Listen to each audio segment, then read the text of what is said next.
ஒரு பாட்டு உங்களுக்கு சொல்கிறேன் பாருங்கள். ஒரு சுச்சுவேஷனு, இந்த சுச்சுவேஷனுக்கு கண்ணதாசன் ஒரு பாட்டு எழுதுறார். இப்போது நிறைய இந்த முக்கோண காதல் கதைகள்லாம் வருது இல்லையா? அநேகமாக இன்றைக்கி வரக்கூடிய எல்லா சினிமாலையும் ஒரு முக்கோண காதல் இருக்கும் இல்லையா?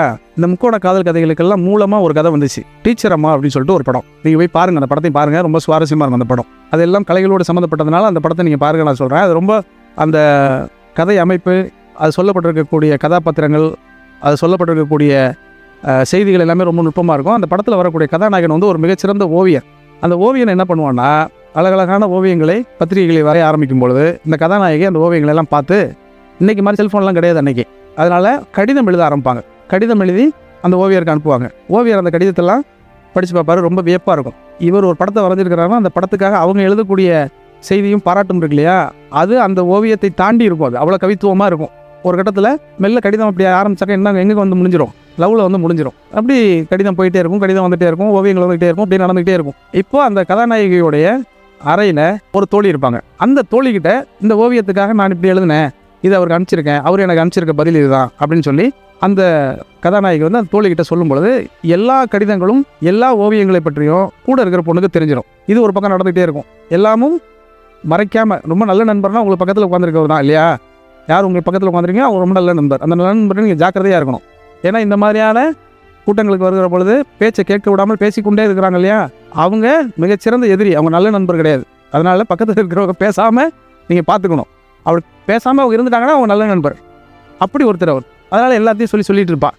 இந்த கடிதம் எழுதிட்டே இருக்கும் பொழுது ரெண்டு பேருக்கும் காதல் வந்துடும். காதல் வந்து ஒரு உச்சத்துக்கு அரும்பின உடனே ஒரு கடிதம் இந்த அம்மா எழுதுவாங்க, அவரும் எழுதுவார், நாம் இன்னும் ஒரு நாள் நேரில் சந்திக்க வேண்டும்.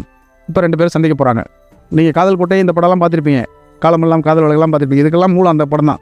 கடிதம் போட்டுவார், குறிப்பிட்ட நாள் நான் வரேன் அப்படின்னு சொல்லி கடிதம் போட்டுருவார். அதே மாதிரி குறிப்பிட்ட நாள் வரும். குறிப்பிட்ட நாளில் அந்த அம்மா அவசரமாக வெளியே போகிற மாதிரி ஆயிரும். கதாநாயகி மட்டும்தான், கதாநாயகி வெளியில் போகிற மாதிரி ஆயிரும்.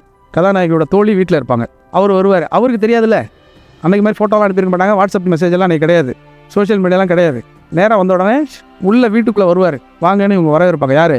தோழி வரவேற்பாங்க. வரவேற்கும் பொழுது அவங்க ஏற்கனவே எழுதின கடித வரிகளெல்லாம் இவங்களுக்கும் தெரியுமா, இந்த அம்மாவும் பெண் தானே, இந்த அம்மாவும் காதல் வரும் தானே, இந்த அம்மா என்ன பண்ணிடும், தான் காதலி மாதிரி காதல் வசனங்களை அவரோட பேச ஆரம்பிச்சிடும். அவர் அந்த காதல் வசனங்களுக்கெல்லாம் ரிப்ளை பண்ணிடுவார். இப்போ உண்மையான காதலி சிக்கலுக்குரியதாக மாறிட்டா, கூட இருந்த தோழி வந்து காதலியாக மாறிடுறா. அவர் நல்லவர், ஏன்னா அவருக்கு தெரியாதுல்ல, எப்போதுமே ஆம்பளைய சினிமாவில் நல்லவனாக தான் காட்டுவாங்க. அது மாதிரி அவர் ரொம்ப கரெக்டான ஆள், ஏன்னா அவர் கூட குறைச்செல்லாம் விசாரிக்க மாட்டார். அவர் நம்பி இந்த பொண்ணை காதலிக்க ஆரம்பிச்சிருவார். இப்போ உண்மையான கதாநாயகிக்கு, உண்மையான காதலிக்கு அந்த செய்தி தெரிஞ்சிடும். எப்படி ஒரு சிக்கலான சுச்சுவேஷன் பாருங்கள். இந்த சுச்சுவேஷனுக்கு கண்ணதாசன் ஒரு பாட்டு எழுதியிருக்கிறாருங்க. யார் பாயிண்ட் ஆஃப் வியூவில் பாட்டுனா, இந்த உண்மையை காதலிச்சால அவள் பாயிண்ட் ஆஃப் வியூவில் பாட்டு. அந்த அம்மா வந்து இவங்க ரெண்டு பேரும் கல்யாணம் பண்ணி வச்சிரும். இந்த அம்மாவை கல்யாணம் பண்ணி வச்சுட்டு வாழ்த்தி பாடும். உண்மையாக காதலிச்சவ எப்படி இருக்கும் யோசிச்சு பாருங்கள். உண்மையாக காதலிச்சவங்க தன்னோட தோழிக்கும் தன்னுடைய காதலனுக்கும் கல்யாணம் பண்ணி வைக்கக்கூடிய இடத்துல ஒரு பாட்டுன்னு ஒரு சுச்சுவேஷன் யோசிச்சிருக்காங்க, ஒரு சூழலை யோசிச்சிருக்காங்க. இதுக்கு எப்படா ஒரு கவிஞர் பாட்டு எழுத முடியும் அப்படின்னு நான் யோசித்து பார்த்தேன். இதுக்கு என்ன பல்லவி அவர் எழுதியிருக்க முடியும்னு யோசிச்சு பார்த்தீங்கன்னா ஆச்சரியமாக இருக்கும். இதில் முதல் வரி எழுதியிருப்பார், சூடி கொடுத்தவள் நான் தோழி, சூட்டி கொண்டவள் நீ வாழி. சூடி கொடுத்த சுடர்கன்னு ஆண்டாளி சொல்லுவாங்க இல்லையா, சூடி கொடுத்தவள் நான் தோழி, சூட்டி கொண்டவள் நீ வாழி, பாடி கொடுத்தவள் நான் தோழி, பாட்டை முடித்தவள் நீ வாழின்னு வந்துட்டு இருக்கும். சரி, இதில் என்னப்பா கண்ணதாசன் சிறப்பாக எழுதியிருக்கிறாருன்னா, அந்த பாட்டினுடைய இறுதியில் ஒரு 4 வரி எழுதுவாருங்க. இந்த இலக்கியம் அப்படின்னு நம்ம சொல்கிறோம் இல்லையா, அது மாதிரி ஒரு 4 வரி.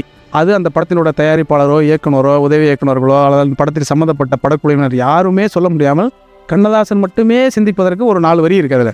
அதில் என்ன எழுதுவார்னா, அந்த அம்மாவுடைய உச்சபட்சமான வாழ்த்து என்ன இருக்குன்னா, கடலும் மலையும் உள்ளவரை, கடலும் மலையும் உள்ளவரை, தென்றல் காற்று நடந்து செல்லும் வரை, வளர்க உந்தன் பள்ளியறை, நீ வாழ வைப்பாய் அந்த நல்லவரை.